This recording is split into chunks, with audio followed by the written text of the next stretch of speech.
But for now, I, again, want to just make sure everybody knows Joe Walewski with Wolf Ridge Environmental Learning Center in your very fancy staff jacket, out there using the wonders of technology to talk to us about Lake Superior. And we have a few fun tricks up our sleeve right now. And I am going to monitor the chat in Facebook and transfer any questions over if that's helpful. I'm hoping the audio is not going to be too weird, but we're just going to chit chat about Lake Superior and see if we can stump the chump, I mean the naturalist, and see if we can see what there is to see and learn what there is to learn. So thanks, Joe, for being here.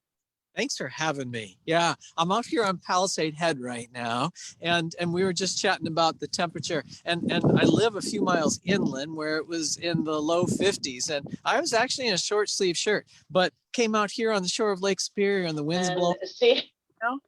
And I had to put on a lot more clothes here in order to stay warm. But I'm out here on Palisade Head because what I wanted to do is to explore the geology, and that necessarily is the rock, but I want to also explore the life that's along this rock here. And so I have a spotting scope that's right next to me, which I'm going to take you in a moment and put you on the spotting scope, and we're going to look around. And my hope is that we have some peregrine falcons or some other birds that are going to be flying around here. And I also have a little bit of a slideshow that Andrea will show at some point. We're not going to get to that yet, but we're going to explore all this stuff that is geology and the life on this as well. I hope I get to see some of you coming up here for the Gathering Partners. You're doing that this weekend, right, Andrea? Can you tell us? That's right. That's right. So the volunteer programs for University of Minnesota Extension have an annual conference every year, and this year it's part virtual, part live in person. And so the virtual part, you can still register, gatheringpartners.umn.edu. And if you want to do the virtual sessions, you can do that. But a couple folks are signed up for in-person field trips. Okay, not just a couple. And we are going to head up to the North Shore. Some folks are going to an old growth section of the forest near Cloquet Forestry Center. Some folks are going to learn about wetlands and Lake Superior geology at the Flood Bay Wayside. Some folks are going to Sugarloaf Cove Scientific and Natural Area, and a bunch of us will be at Wolf Ridge Environmental Learning Center. Joe's going to teach some of that crowd about botany. Others are going to learn about bird populations and migration. There will be air and water quality sessions, a little something on cultural history of the voyageur, and some interesting session on trail cameras. So much fun to be had. We wish we could have our whole conference up north in person, but we're happy to get at least a little portion of it up there. So that's this weekend, and don't miss it. Oh, that's going to be great. We're looking forward to it. Wolf Ridge hasn't had a little bit of a crowd of people for quite some time, so we're all looking forward to it. And one of the things I know Andrea and I have talked about this on and off is that Wolf Ridge itself has had so many people for so many decades there, like all the time. This little respite, this little break. Wolf Ridge is rewilding a little bit. And so it'll be fun to be able to share some of that with you. We had a moose that actually stayed down at Raven Lake most of the winter, Andrea. A moose! Yes! Wow. It's been a long time since that. Nice. Yeah. So anyway, here I am, and I wanted to be able to share a little bit about the geology. And I think that what I want to do is show you a little bit first, just a few of the sites here, okay? That we've got Lake Superior in my background right here. And so I'll take this, I'm going to turn it around. I'm going to also, there you go. So you can see Shovel Point off in the distance. I'll hold this as still as I possibly can right here. And not only being able to see Shovel Point in the distance, but I can see Lutsen. I can see the snow on the slopes at Lutsen. Any of you have ever gone downhill skiing there? I can actually see it. I suspect that you can't see it yet, but watch this. I'm going to take you and I'm going to put you on the spotting scope. Let's see if I can do this again. Technology, putting it all together, right? See if I can exactly. Oh, it's getting there. Yep. Then we can zoom in. That's amazing. That. Okay, so I'm going to try to equalize you so the earth isn't all crooked. Hey, that's sort of level. Yeah, that's not so bad, huh? But you can see ski hills up there. And what I'm going to do is I'm going to zoom over here a little bit. Oh, look at that. I got to go down. That. Oh, yeah, there it is.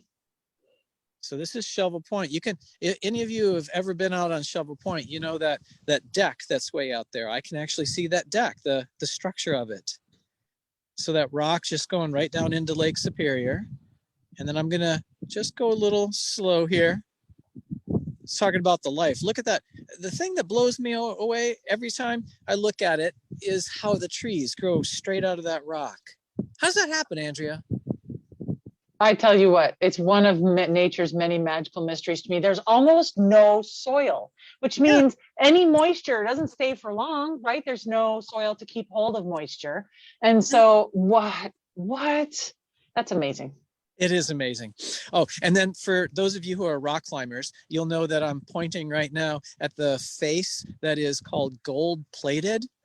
All the rock climbs have funny names. This one's called gold plated. And the way that it got its name is actually because of the orange lichens that you can see growing there.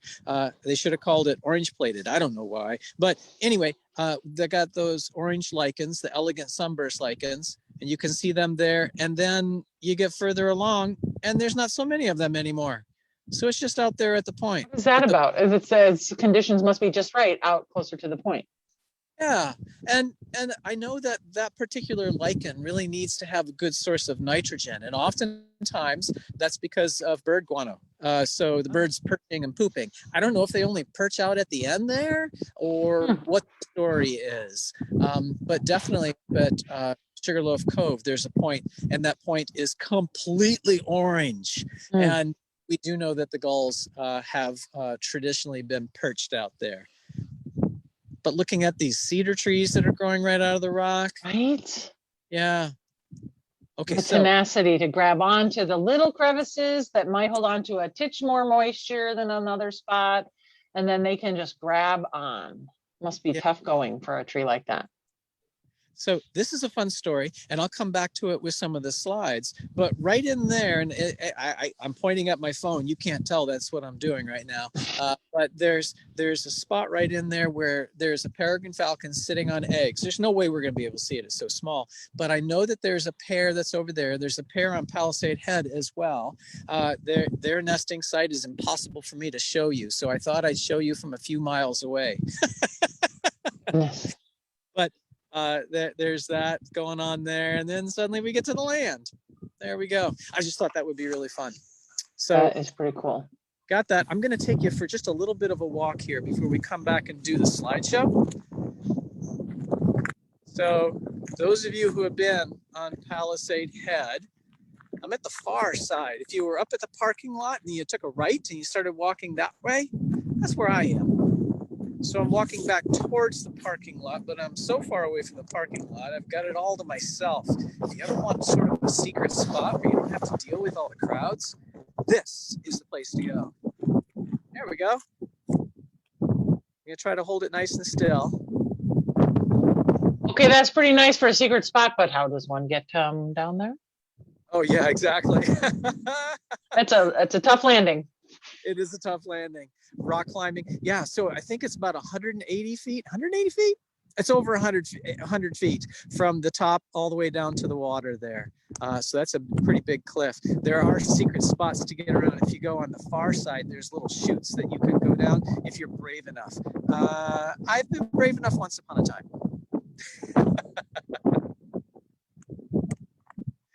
So, Lake Superior. Earlier today, I was watching big ore ships come across here. And I thought, wouldn't that be fun if there was an ore ship out here while we were doing this? Of course, yeah, they're not anymore. They're either in Silver Bay getting filled or headed over towards who knows where, out the Sioux Locks and off to Pennsylvania or something like that. Who knows? So, Andrea, what I was hoping to do is to be able to share a little bit of that slideshow, because I think that in order to understand some of what we're seeing around here, I've got a few images that I'd like to share. All right, I'm on it. We can do that.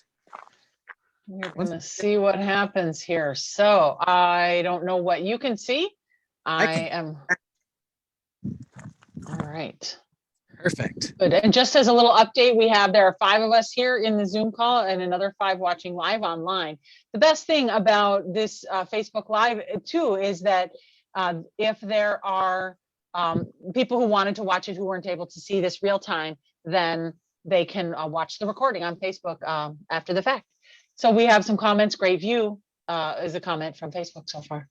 Yeah, it is. Yeah. Again, I'm out here on Palisade Head, if you missed that part, and off in the distance, there's Shovel Point. If the tree's in the way, you're just gonna have to suffer for a few minutes while I do the slideshow. But anyway, I'm up there where the Red Star is, up right near Silver Bay, Finland area. And so about an hour and a half up the shore from Duluth. I guess if you drive slow like me, maybe it's closer if you drive faster. But I was going to put you there. And then if we go to the next slide, then you're going to be able to see the Wolf Ridge property. And so what we've got is a picture of a drone that was above Wolf Ridge, and that those are some of the buildings that are there, office buildings, education buildings, clearly things parked in the parking lot. But what I really wanted to show you was the geology. You can look right out there at the 2 lakes that are on Wolf Ridge property. Wolf Lake is on the right-hand side. Raven Lake is the little dot on the left-hand side. And what you might not notice is that curved horizon, that, my friends, is the 3rd lake that we're looking at. That's Lake Superior. That's where I'm at right now. And so I am actually at Palisade Head, which is off of this image over to the far right. But I wanted to put that into context. And if you go up and down the shore, of course, there are lots of hills all along the shore. But it turns out that right in this area where Teddy State Park is some of the most rugged terrain of the North Shore consistently throughout. And that it has to do with the type of rock that's here, which we'll get to in a bit. So you can go to the next slide. And so what I wanted to do was I wanted to focus a little bit on geology, because that's the stories. That's the stories of the landscape. It provides the place for the life that is here, and that there are several layers of stories. And the layers that I want to focus on are not the layers of rock per se, but the way the rock was laid here, and then also some of it removed.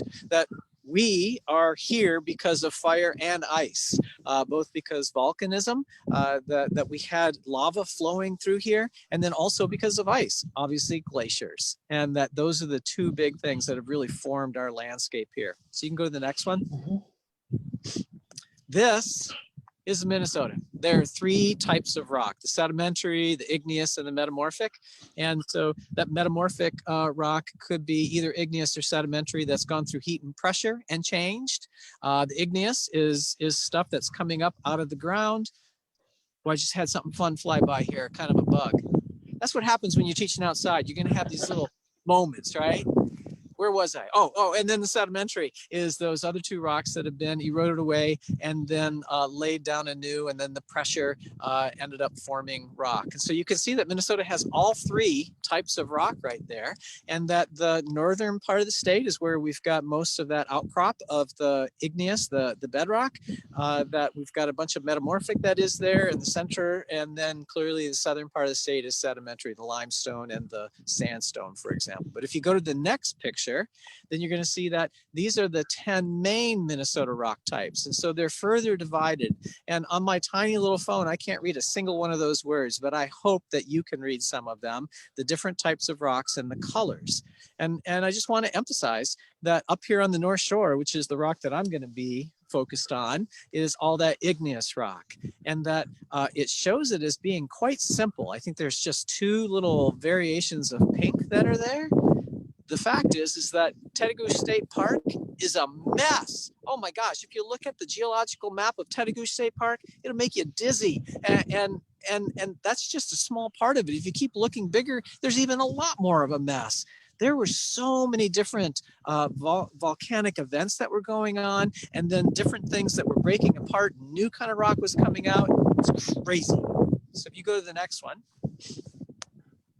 this is a cross section. I'm going to take a little time on here because this one gives you a really good sense of the way that the North Shore is formed. I want to focus on the BR, that Bedrock Ridge. Right now I'm on a Bedrock Ridge. right here. The shore, typically, as you're driving up the shore, there's you're going on Highway 61, and then there's a big cliff that goes down, right? And that then if you are looking inland from Highway 61, that you can look up, and there's another big sort of hill up there, that Bedrock Ridge. It turns out that those two Bedrock Ridges are really important with where I spent a lot of my time, either on Lake Superior, that first Bedrock Ridge, or at Wolf Ridge, the second Bedrock Ridge. So those are the two ridges. And in between, you have a lot of stuff that was left by the glaciers. And those two Bedrock Ridges right there are important because of the type of life that goes there. Now, here's the thing. Peregrine falcons like to go to high spots, okay? They like to go to those high spots, and a lot of animals do. It's called hilltopping, actually, and surprisingly, bobcats, lynx, even flies like the syrphid flies. I can't even think of the common name right now. But anyway, these flies that are out there, the hoverflies, yeah, those hoverflies, that they like to hilltop as well. They'll go to the highest spots somewhere around them, and that they can use that to get a better scope on the landscape. And it's not only the landscape of where they may be able to find food, but it's also where they might be able to hide from their predators. So if they're prey species, they can go up to those hilltops as well and be able to see what's going on. That's pretty cool, right? And so we've got a lot of great bird life that is at those hilltops. And also, I learned this from Lyndon Gertis. He's a botanist for the DNR. Is he said, if you're looking for rare plants, what you want to do is you want to find a significant feature on the landscape. Find that, and then focus on the significant feature on that significant feature. And that's where you're going to find the rare plants. And it's true. If I wanted to find really rare plants or rare animals, you come to Palisade Head. Why? Because it is a significant feature on this significant feature, which is the Bedrock Ridge here. So I wanted you to see. There you go. That's a little tidbit on how to find cool stuff. Yeah, yeah. And so this is where I'm at. So I was showing you a little bit of that before, and that we've got both Shovel Point and Palisade Head in this image. Palisade Head is the near one, Shovel Point is the far one. And now it turns out that this is kind of reversed for me right now because it's over there. You get my picture. Anyway, this is here. This rock right here is significant, and it is called Rhyolite. We'll come back to that in a little bit, but if you go to the next picture, it's a place where people like to go rock climbing, either here or over there at Shovel Point. You can go to the next one. It's also forms the big cliffs along Lake Superior here, and even when the waves are huge, sometimes it can't reach the tops of the cliffs. Clearly in this storm that I got pictures of, it was reaching the tops of the cliffs. It was a big storm, that was. You can go to the next. But it also is that formation that forms high falls on the Baptism River. That if you were with us last time, a month ago, when we were up at High Falls, that I was mentioning that it's the same kind of rock up there. It's that rhyolite that's up there and the rhyolite that are these high spots over here. And the interesting thing about rhyolite is that as that was coming out, it was very sticky, and that it would come out and ooze out, as opposed to coming out sort of like water and just sort of spreading out, like you might think of some lava that just spreads out and forms a thin pancake. This was oozing out and sticking onto itself, and it was just rolling forward and sticking onto itself, and it would form layers that were 100 or more feet thick. And so it is this solid rock, and necessarily the inner part of it was able to cool a little bit slower than that outer edge there. And so that crystalline structure is harder than the outer edge, and it just took a lot longer to be able to erode it away. You can keep going. And that's what rhyolite looks like when you just get some rocks off of a beach. It's that reddish color, small crystals. A lot of the other rock that's further south of us towards Duluth and further north up the shore is basalt. And so you'll see that grayish or black rock. Right in here is where you've got these spots of red. And that is this rhyolite that's forming these high ridges around here. And so we've got this unique section right here where rhyolite was coming out, and it provides a lot of space for those rare plants and animals. You can keep going. That is where we were on the Baptism River. So if you were with us before, that's the spot that we were at the baptism river. You can click again. And that little section that just showed right there with the pin, that is that Palisade Head Rhyolite that's up there.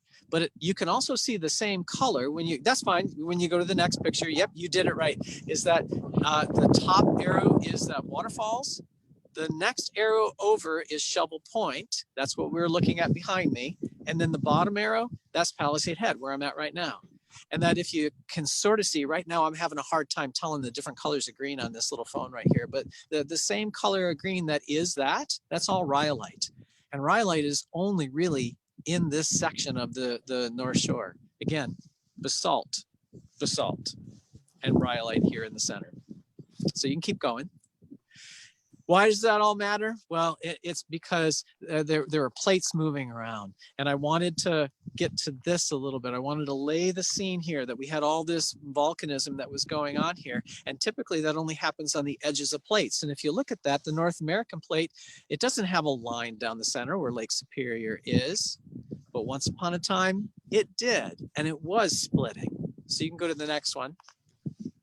And it was right along in there. It's that sort of loop shape right there that goes through the Great Lakes and then goes all the way down there into Iowa and down into Missouri, I think, or whatever is down there. It looks like Nebraska, whatever. The point is that it's got that scoop right there. And the biggest part of the scoop is the Lake Superior Basin. And all those letters that are on there are park locations, like Pictured Rocks, that's the PR, and LS is Lake Superior Provincial Park.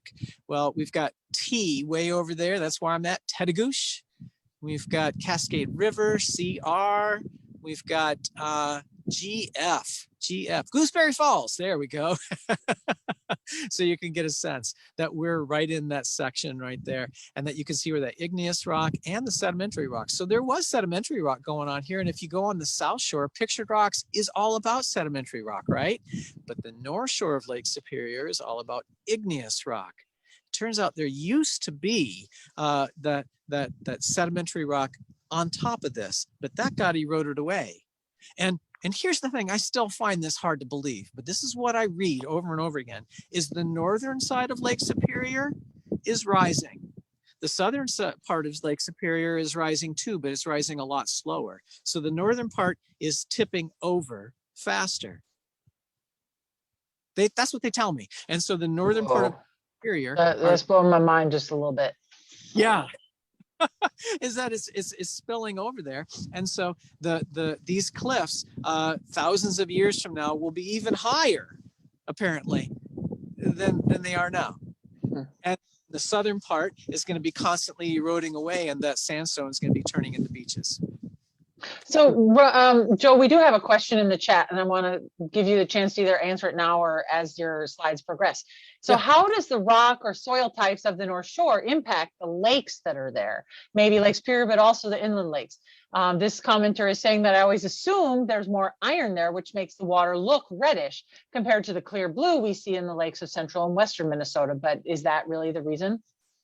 Wow. Yeah, I'm sure that there is some of that, but it's everything is more complicated than a simple answer. And what I can tell you is that a lot of that tan or reddish color is from tannins from the plants around here. And that it turns out that a lot of our acidic boggy areas, or the fens that are around here, they feed those lakes. And what's happening is that sphagnum moss and Labrador tea and just a variety of other things, as well as our spruces, are really making that water that color. So what I've understood is that most of that color is a result of the tannins of plants, just like if you're making tea, as opposed to the iron. But I'm sure that has some to do with it as well. Awesome, thanks. Yeah, that's cool. That's a great question. Okay, I'm almost done with this part. Keep going forward. So as you'll all of North America, it's a mess. But here's the thing, is that now as you look at it, that 1.1 and that scoop, you know what that is. That is that Keweenaw Rift is what they call it, or the Mid-Continent Rift. And that is where Lake Superior is formed. So you can keep going. But then after all of that was happening, the glaciers came, they started to take away some of that sandstone and such that was formed that was actually on top of all of this at once upon a time. And it took it and it dumped it down in Iowa. And that is why they have so much soil and we have no soil, because it took it all and took it all away from us and dumped it down there. You can go to the next one. And this is the very last picture. That slope that I was talking about, that this image is apparently helping us to understand, to see it, but I have a hard time still. My point is that the northern part, and this is the northern part that is showing on the left-hand side of your screen, and on the right-hand side of your screen is towards the South Shore, is that's rising more. And so it's at a slant, slanting down towards the South Shore, right? But here's the next thing that's fun to see, is that I just said that we don't have any sandstone around here, that it's on the South Shore. But if you look, there's that straight line that goes across, which is the lake, that's the water. And if you go down a little bit, there's a different color of section with a little different color of cross hatching. That is sandstone. So the bottom of Lake Superior has sandstone on it. We just don't get to see it over here. So you can go to the next one, I think. And I think that that's the last one in this series. Oh my gosh, we're at the Peregrine Falcon already. I'm going to hold that for a little bit later. We got to come back to that later. Okay. Shall I stop the screen share and you can talk some more about, okay. If there are questions, or also I might go for a little bit of a walk and show you some other things here. Yeah. Are there questions? I don't not seen anything new, but do everybody, while Joe is repositioning himself, I want to let Joe know that people can see you and not me. So I might be this random strange voice in the distance. Hi, everybody. I'm Andrea with University of Minnesota Extension, our Master Naturalist Program. We now have 8 people or so watching on Facebook and another 5 or so here in our Zoom call. And then whoever views this video later, we know that lots of folks view these after the fact. And so Joe is on Lake Superior at Palisade Head, viewing the beautiful lake and the surroundings. He's going to tell us more about it. But if you have a question, comment, resource, do share it in the chat, either in Zoom or in Facebook, and we will relay that to Joe. Excellent. So yeah, here I am on Palisade Head. Those of you who have been to Palisade Head before, you know that there's the parking lot over there and you can walk along. I'm walking towards Teddy State Park. Well, Palisade Head is part of Teddy State Park now. I've just lived here long enough to remember when it wasn't, but it is part of Teddy State Park now. And that one of the things that I find fascinating here is that there are great lichens. And I wanted to take a little moment and look at some of those lichens. And so I'm going to come over here into the shadows a little bit. And I'm going to turn the image, see if I can get this. Yeah, right there. See if I can hold it nice and still. So Andrea, I know that I can see it nice and clear, but sometimes, oh, it is nice and clear? I can make my screen really big. Give it another second. It was kind of going in and out, but we can see that it looks, there's a grayish color. We can see that there are individual branching to these lichens. Yep, and what I'm gonna do is I'm gonna move you to a new spot, put you on a tripod so that my jiggly sure. That's all. Oh, that's super cool. There you go. I'm going to let that stabilize. I'm not holding it anymore. Okay. So while it's hopefully coming into nice focus, I want to point out that what we're looking at are these reindeer lichens, and that they have that name possibly for a couple different reasons. One is that if you look at them up close, I mean really up close, then you can see that it looks like just a series of reindeer antlers that are poking out there. The other thing is that reindeer, also known as woodland caribou, eat it. And that we used to actually have woodland caribou or reindeer living here along the North Shore. And they're not here anymore because the forest type has changed with logging and then some of the fires. But if we let this keep growing back, that it's possible that reindeer might come back into this area. I do know that there are populations, small populations, that are on the northern part of Lake Superior and Lake Superior in Puckasaw National Park. That's over there in Canada. And then also out on the Slate Islands, if any of you have ever heard of those, that the Slate Islands have a nice population. But they eat Joe, Yeah. You know there are two things that distinguish between reindeer and caribou, right? You know what those two are? You're gonna have to tell me. Well, one is domestic and one is wild. Reindeer are the domestic version of the same species, woodland caribou. There's another important difference though. I think one can fly. Reindeer can fly, of course. Very good. Thank you. That's all. Whew, naturalists should always know that kind of stuff. And I did know one of them. Oh, goodness. So we've got two different types of reindeer or caribou moss or reindeer lichen here. The gray one right there is called, you ready for this? Gray reindeer lichen. Okay. And then the green one over there is called green reindeer lichen. Okay. I'm not sure I would have noticed the color difference if you hadn't pointed that out. I'm looking sort of the lower right hand is for sure gray, and then just above that is greenish. Is that what we're seeing? Yeah, absolutely. Yeah. And that's sort of a limitation with my phone. I can see the two different colors, but then as it transfers through space, I guess it loses a little bit of its vibrancy. A little bit, but not too bad. Cool. I want to show you another one here. This one is called Rock Shield. Let's see if I can move this here. So if I can hold it nice and still. Come on, Joe, hold it still. There you go. That's as still as my body can hold it. So okay, but we can see it's maybe a titch blurry, but we can see that it's quite different. Oh yeah, that's even better. Very good. Yeah, and what you can see is that it's that light green, and it's growing along there. The last one that we looked at is called fruticose lichen. This one is called foliose lichen. And so it sort of looks like leafy, it's a leafy structure that's growing there. And then those little brown things in the center, I'm going to put my finger right there. You see those little brown circles right there? Well, they're not perfect circles, but they're somewhat circular. Those are called Apotheca.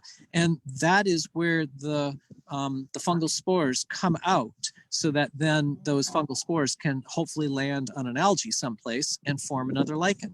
Lichens are symbiotic organisms of algae and fungus in this case, but there's all kinds of other things that they could also be in symbiosis with. So we got that. And then here's the last one. Oh my gosh, I don't even know if this is going to be possible, but I'm going to try because I think it's worth it. And right there. So can you kind of make out a brown spot, which looks like it must be rock structure? Crusty looking. Yeah, that's crustose lichen. And that oftentimes people look at the rock and they see that and they think that those are the rock crystals, right? Or it could be, just something that is part of the rock. That's lichen. And that, unfortunately for us people who love lichens, geologists are not fond of lichens because they cover the rock. And so they have to go around with their rock hammers and break all that stuff off so they can see what the rock actually looks like. So we're having a hard time seeing this rock because it's completely covered in lichens.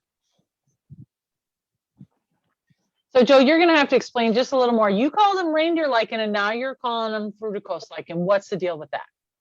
Right. And so what I was doing was I started to do different categories of their growth forms, fruticose being more shrubby, foliose being leafy looking, and then crustose being like spray paint. And thank you for calling me on that because I so often get caught up in what I'm doing and I just zip right through things. But those were the growth forms. And like beard lichens, those are fruticose, just like the reindeer lichens that we were looking at right there. So they're sort of shrubby looking.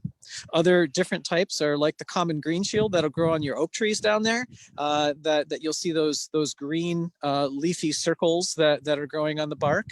That is a foliose, just like the rock shield that I showed you here. And then crustose, well, they're just crustose. They look like spray paint. You just have to deal with that. So one comparison would be to trees. Trees have species, white pine, oak, whatever. But there are growth forms there, like your evergreens versus your deciduous. So fruticose, crustose, foliose, those are kind of groups, types, styles, really. Yep, absolutely. Yeah, right. That totally works. Good. So what I wanted to do, you know what, Andrea, because I don't have a clock with me right now, you're going to have to give me a sense of timing here. Yeah, it's 5:15. 5:15. I got a little bit of time then. I got a little bit of time. I'm going to take you on a little bit of a walk, and we're going to see if we can sneak up on the Peregrine Falcon, okay? Oh, well, of course. Let's come along with you. Yeah, so I'm going to turn this so you're not looking at me. I want you to find and see the peregrine if we end up seeing it. So I'm going to go for a little bit of a walk. Okay, just to see how far along in spring you are, this really brings into dramatic evidence just how different the different parts of the state are. So by contrast, I'm down here in Rochester. Our blooming trees are in full bloom. We're getting leaves on the trees that really actually look like leaves now. They're more than little nubs. And my grass on my lawn is green. So that's really different from what you see up there. Gosh. And so I should tell you that today was the first day that I actually saw bees flying around. Oh, very exciting sign of spring. Oh, totally. Yeah. And it really shocked me because, I mean, literally yesterday, I didn't see anything flying around. And then all of a sudden today, bees. Today's the day. Nice. Day. Oh, and by the way, Lori, my wife, and I have a competition to see who's going to be the first of us to see the hummingbirds return. Oh, I didn't get to see them today, but I'm hoping for it. You must have hummingbirds, yes? I assume we do. I don't have a good habitat for hummingbirds where I go, so I should keep my eyes open. Yeah, other places. Definitely, you should keep them open. All right, so we're coming along here. And this Whoa, I'm feeling like I don't want to lose my balance. Feels quite serious. Yeah. So you know how owls cough up pellets? So we know what owl pellets are. Mm-hmm. Yeah. All birds that eat things they can't digest cough pellets. Oh. Yeah. And so ravens will cough up pellets. And the reason that I'm telling you that is that right out here on this point where I'm walking is a plucking perch. Where plucking perch? This is, you can see. Okay, I'm trying really hard not to lose my balance. You're killing me. You can see that the feathers that are blowing right there. Oh yeah. Yeah, and then you see the scat right there. Oh, yeah. See it? Yeah. I found pellets out here, which are Peregrine Falcon pellets, where they are coughing up bones and feathers and things that they couldn't digest. I see them here right now. I've collected a couple of them, and that here is a little feather as well. Oh, wow. And that people who are smart enough can look at these and know what kind of birds they're eating, which I know that they like to eat the yellow-shafted flicker. None of these are those. This is a different kind of a bird that this has been eating. Okay, yellow-shafted flicker is not a small bird. I know, and that's about the largest size that these peregrines up in the North Shore will eat, is the flicker, and then everything else is a little bit smaller. They'll eat some smaller, I guess they'll eat the smallest of the ducks, and then they also, the biggest bird that I know of that they'll eat is baby gulls. The first time that gulls start learning how to fly, they'll nab them because they're not good flyers. Yeah, they're not good at defending themselves. Mm-hmm. What a bad way to start. Oh God! First time flying, and there you go. You get eaten. Now check this out. Oh, look at that. Look yeah, at that. nice, beautiful. Oh, I gotta reach for Yellow-shafted flicker. Hey, if I fall off. Oh God! We'll call 911 for you. Yeah. Oh, I lost that feather here. This one is so cool. I hope I don't lose this one.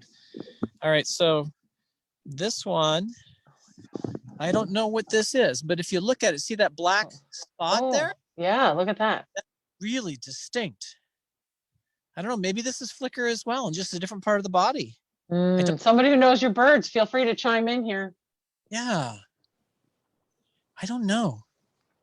But anyway, I'm going to keep track of these. I've been helping to monitor peregrine falcons for many, many years. And one of the things that we like to do is find out what they're eating at different times, keep track of that. So I'm going to take those home and identify them, get that information to Jackie, who's in charge of the Midwest Peregrine Society. Excellent. Uh-oh, are you still with me? Yeah, I had to mute. My phone was ringing. Oh, got it. Okay. Hey, I want to tell you a little bit more about the peregrine story. And so I'm going to go find a spot out of the wind here. And if you can go back to the slides, I'm going to try Will do. to go kind of fast, but I think that it's an interesting story. Okay. All right. So that peregrine right there, that particular bird is Yukon Jack's mate. She doesn't have a name, but I can tell that that's her because I remember that cliff vividly. I was helping last year to get her chicks so that we could band them, and she did not like it. So I'm there standing on the nesting site, and she is right there next to me. I thought she was going to rip my leg off. I was so frightened. You're a little bigger than a yellow-shafted flicker, though, so. I know, but she was tough. She's intense. Mm-hmm. This year, I came out to Palisade Head again, and I went to the exact same spot to check. You can click to the next picture. Oh, I'm sorry. I forgot that I had these slides in there. So I'll get back to that, come back to this spot. What I do is I end up climbing down to be able to get the chicks. This is Pete Gravitt, who was belaying for me on one particular day. So you can go to the next picture. And that what I want to do is get down there to see them. And you can see that there's that chick right there, and then the 2 brown eggs that didn't hatch on that particular nest. But this is the part where the transition was. I came this spring, so you can go. And on March 20th, I saw that. Those are not peregrine falcon eggs. And look, there's all those sticks. Peregrine falcons don't make a stick nest. They just literally lay their eggs on the rock. So I looked at them and I was like, oh my gosh, that's a raven's nest. Ravens have this spot now. So I ended up following them. And these are some fun pictures that follow here. You can go, oh, I think the next picture is an adult raven, just to put it in context. And you can go to the next one. That's what they look like, a big diamond tail. You can go to the next one. Oh, I've been following them out on Raven Lake as well. Aptly named Raven Lake. They've been nesting on the cliff. That was their nest on Raven Lake on March 20th. Big icicles going down. So they're laying eggs when there's ice. That's out on Lake Superior.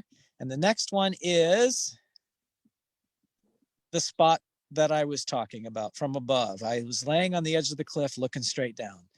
Now I've got the pictures, so you can go in a row here. And that was on March 20th. And then a few days later, I went out on April 4th, and there's babies. Wow. A face only a mother could love, right? I was going to say that too. Oh, good.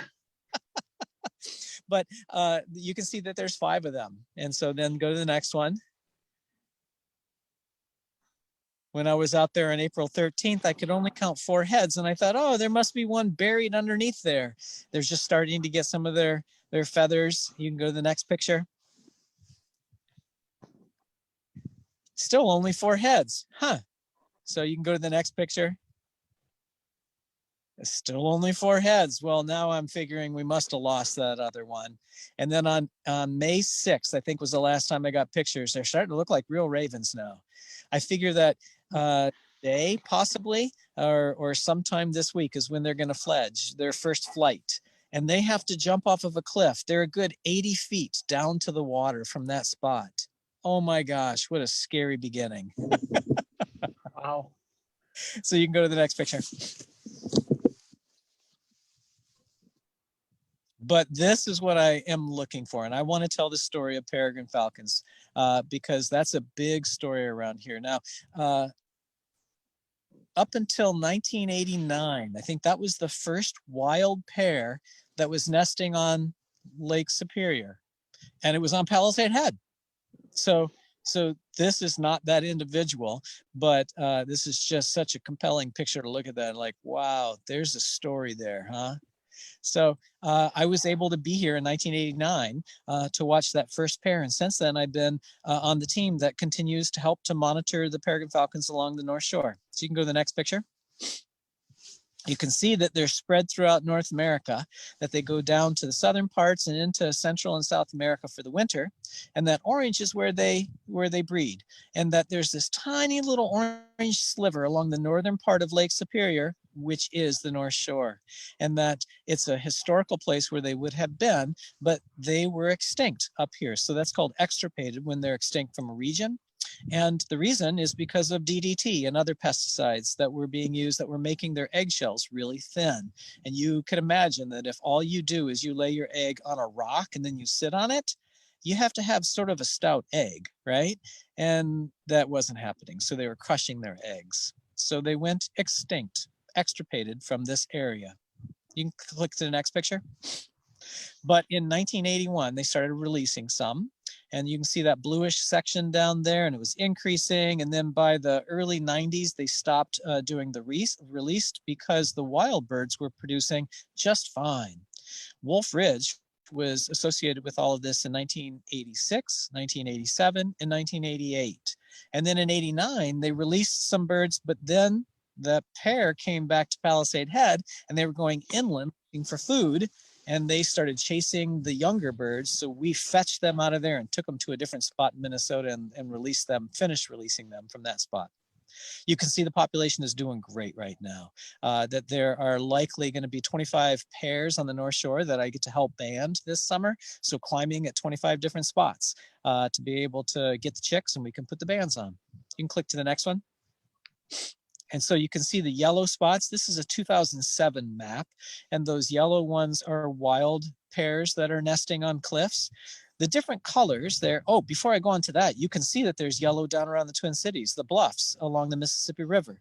And so that there are some wild pairs down there.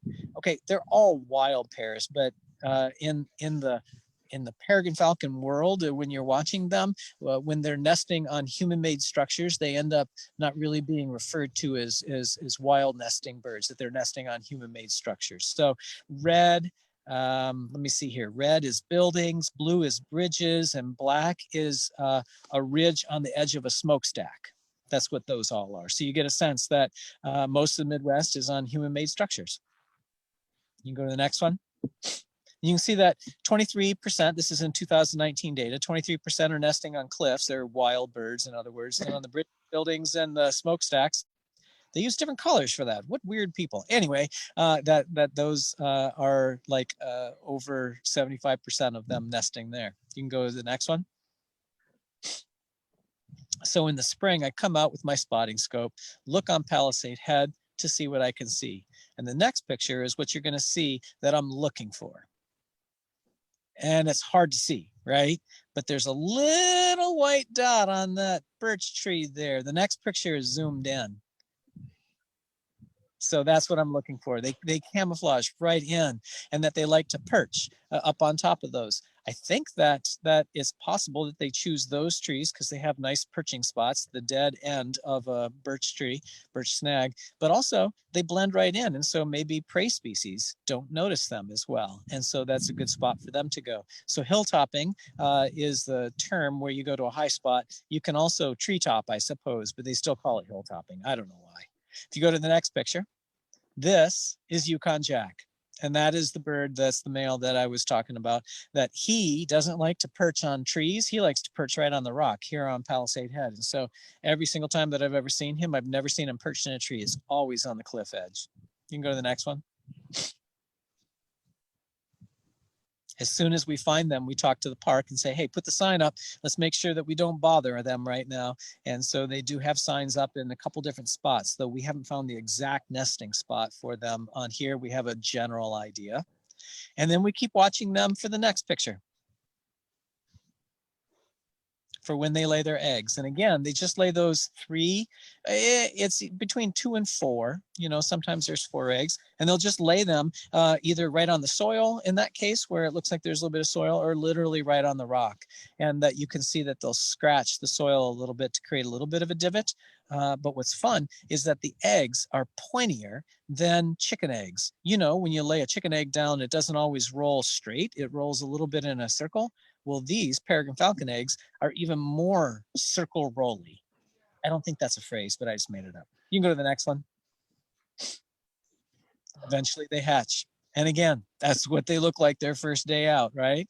And then if you go to the next picture, we keep monitoring them until they're about 20 days old. That's a 28-day-old chick right there. So just mean enough looking to give you sort of the willies if you want to reach your hand out there, but actually not strong enough to do any damage. And that's why I feel comfortable going down to the nest for Jackie, and that's who that is. When I send them back up, the next picture you'll see is that she ends up getting them out of the box. We have different boxes, different sites that we use, and we send them up, and then she ends up putting bands on them. So the next picture is the one that we're getting to, that you can see those two bands. There's the purple band on one leg, and then there's the green and black band on the other one. And you can see that there's even a number. I think it's a 5, and then maybe a C in the green. It's hard to tell. Maybe that's a G. Anyway, the point is that color band, they're both colored, but they refer to the other one with the numbers and the 2 different colors. They refer to that as a color band. And the other one, that purple one, typically is silver, but that one happened to be purple, anodized. It's a Fish and Wildlife Service band, and it has numbers on it that the only way you can see them is if you have it in your hand and you're looking at it. But the other one, you can look with binoculars. You can see that Jackie also takes a blood sample in order to be able to keep track of all the different types of birds and see how they're related to each other. So you can go to the next picture. And so there's what it looks like once we let them go and they're adults and they're flying on their own. That you can see that has a silver Fish and Wildlife Service band, and then what I'm calling a color band on his other leg there with the numbers on there. And that's the whole thing. We try to keep track of them. And like I said, their populations are doing great. And part of it is because we're not using DDT. Part of it is we have good prey species up here. And then also part of it is that there's a lot of people like Jackie who really care a great deal and are protecting these birds. And that some of that is just putting up signs so that rock climbers don't go interfere with the nesting sites. And that's the end of my slideshow.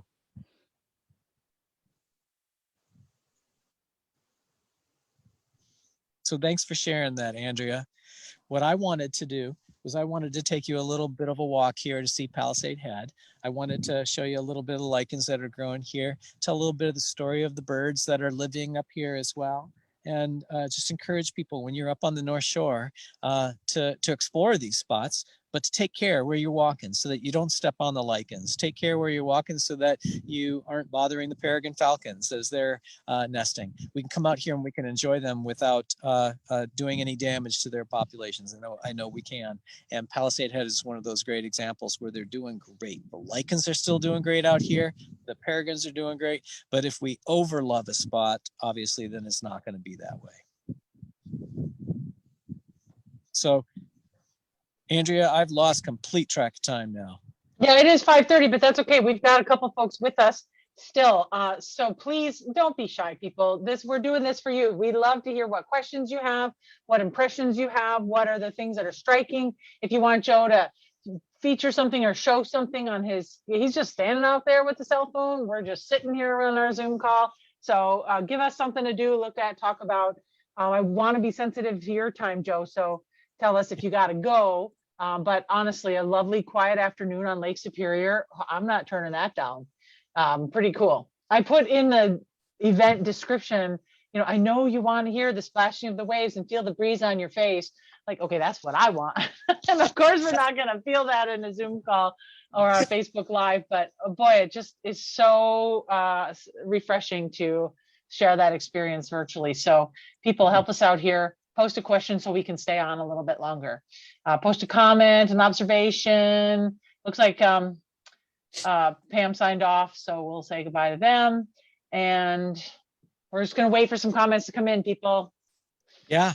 So one of the things that I've noticed is that from when we started, the wind was a little more brisk, a little choppier, and it seems to have calmed. And that little edge where the waves were on the lake is starting to calm down now. I don't know that you'll be able to notice any of that right now, but I can sense that the lake is starting to calm down for the night here, perhaps. That's sort of fun. And while I was here also, I was listening to some gulls that were swooping back and forth and making their gull sounds. But I know that I was looking out there as well. And off in the distance, there were some mergansers, some red-breasted mergansers, which are on Lake Superior. I wonder if I go over to the spotting scope, if we can see some birds up close. That would be kind of fun.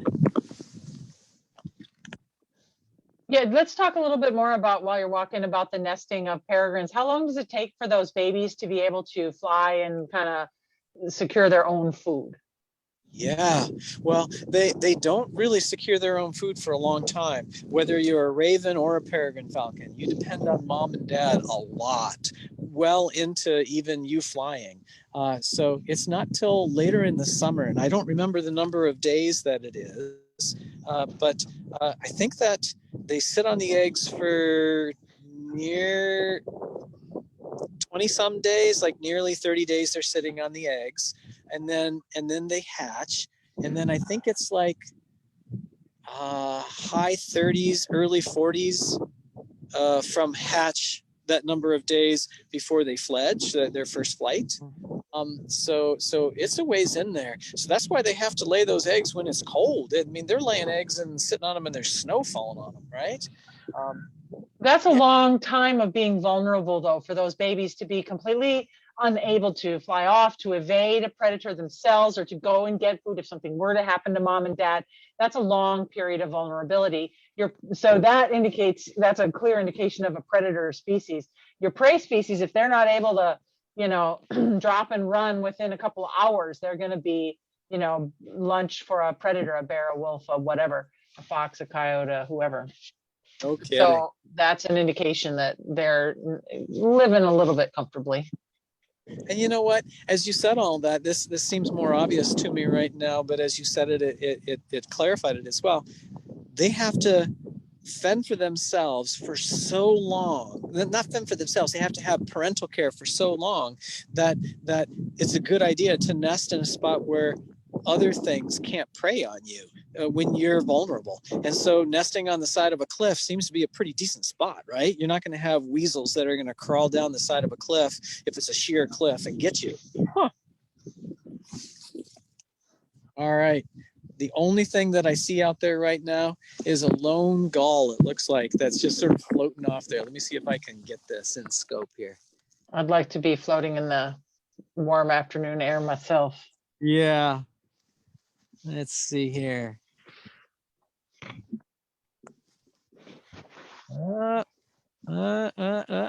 There we go. Let's see if I can get it.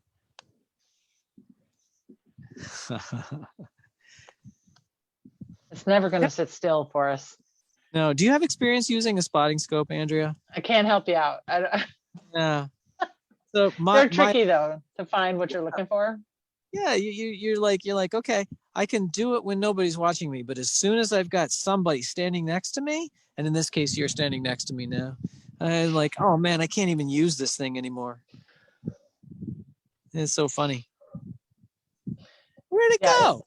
It's always surprising. Like, it's a big open space, right? That, you know, you think, okay, it's right there, but there's a lot of big open space, a lot of sky. Yeah. It's this tiny little white dot floating out there. Oh, I can't find it right now.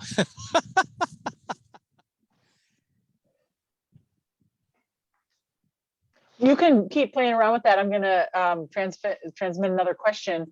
What are the limiting factors for peregrines? Are they predators themselves?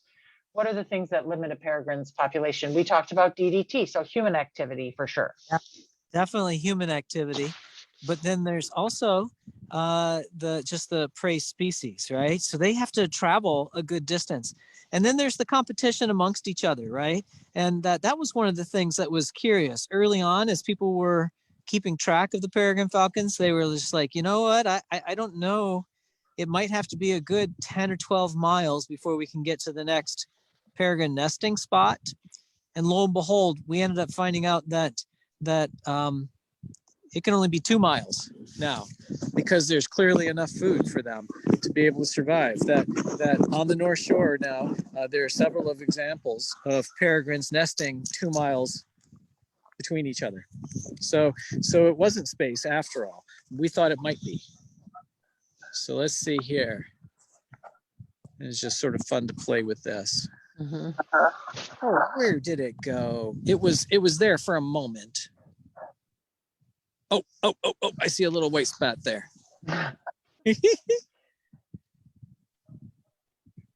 Oh, spotting scopes are so amazing. I can't believe you can get it to work with your little phone. That's so amazing. No, it's Oh about yeah. Oh, you're getting it.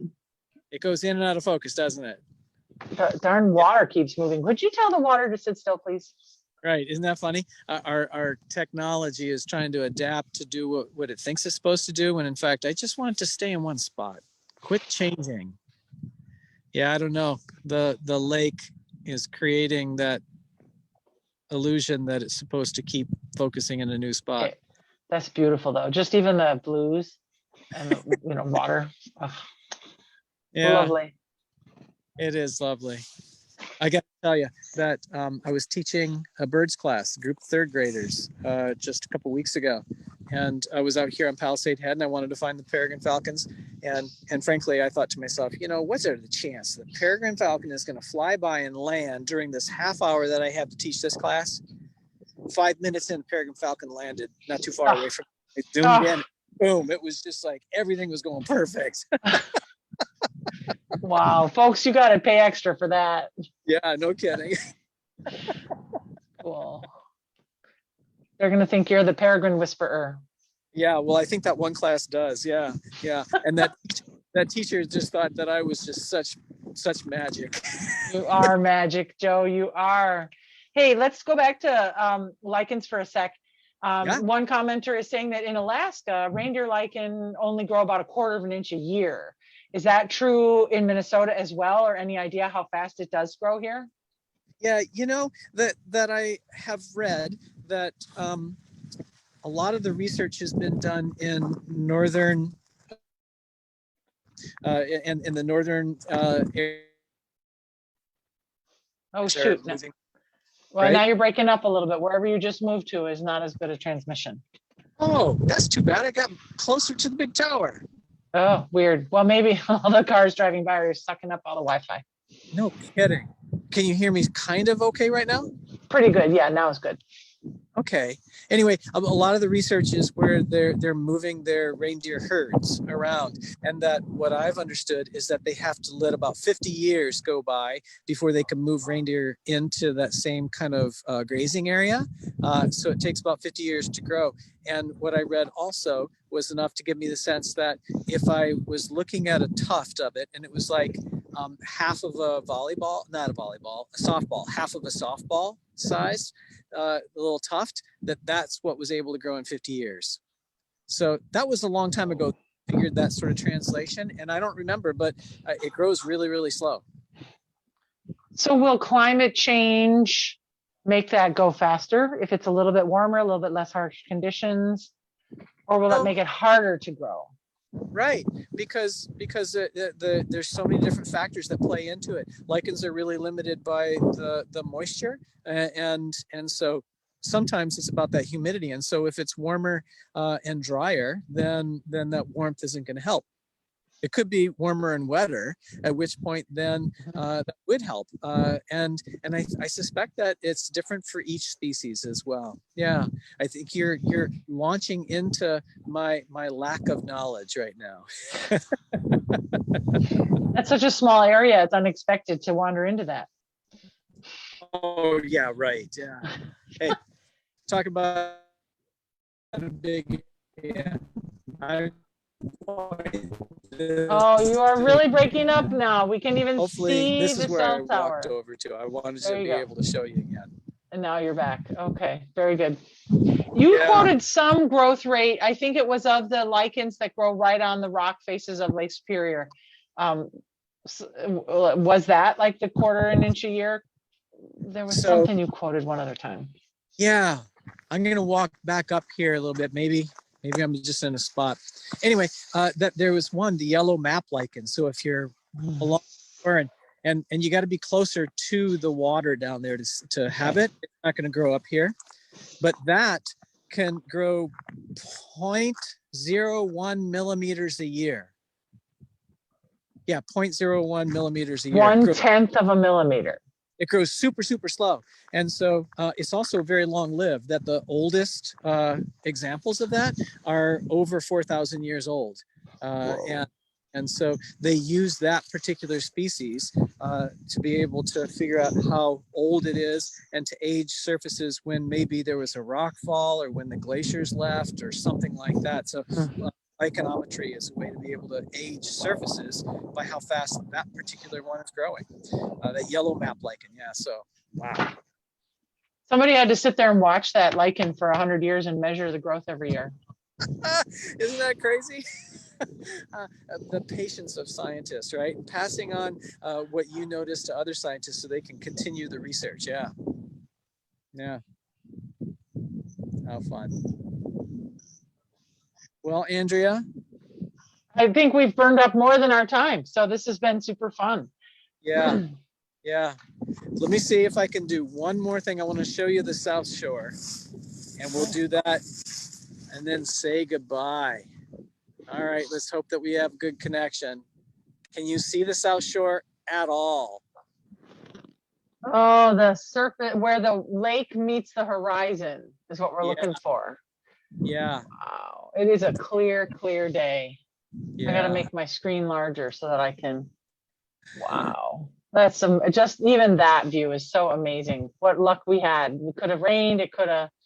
Didn't you get rained on one of these other times? We did this. Yes. No random strangers to interact with though today. So there's that. That was pretty cute. I was hoping he would show up again because he lives in the. Oh, funny. Oh boy. Yeah. Beautiful. I am so excited for my next chance to visit up there. In my case, that's going to be later this week to help out with the field trips for our Gathering Partners Conference. And just to see what there is to see. You really have helped, open my eyes a little more each time we do this. So thank you for that, Joe. Everybody, I'm gonna sign off a little bit here. So everybody, this has been Joe Walewski of Wolf Ridge Environmental Learning Center, showing us the wonders, the amazement of Lake Superior, and what a beautiful day we've had. We've talked about peregrine falcons, we've talked about ravens a little bit, we've talked about geology of the area, we've talked about lichens. I tell you what, Joe is a many splendored thing here, knowledgeable on so many fronts. So thank you, Joe, for sharing that with us, and just the visuals of being out there on the lake is from my little corner of the world. It's so refreshing to see that. So thank you. I hope everyone has appreciated that as much as I have. And we do have one more Trail Tuesday live that we have scheduled in June 8th, live from Joe's backyard, Joe's garage, I think we called it. And we're going to learn about moths. So that's going to be pretty special as well. Find one more area where Joe has a depth of knowledge. So we'll do that next time. So tune in. There's a Facebook event for that. Time and date are included in the Facebook event. So have a look at that if you want to know more details about that. Otherwise, perhaps we'll get to see some of you at the field trips for the Gathering Partners Conference this weekend. Maybe we'll get to see some of you in the virtual sessions for Gathering Partners this weekend. Again, Gathering Partners, we call that, then that's just the name we call our conference of natural resource interested folks for our extension program. So gatheringpartners.umn.edu is the website. It's not too late to register for the virtual aspects of the conference. And so live sessions from a whole bunch of folks. So that should be interesting and exciting. So it's you're welcome to sign up for that if you wish. But otherwise, I hope that everyone gets a chance to explore and enjoy the North Shore, Lake Superior. What a treasure it is that we have access to here in the Upper Midwest. So, oh my God, that scene right there, Joe, lovely, so beautiful. Just a little bit of cloud action, Shovel Point in the distance. We are all green with envy that you get to see that so commonly. So very nice. And thanks everybody for joining us both in the Zoom call and on Facebook.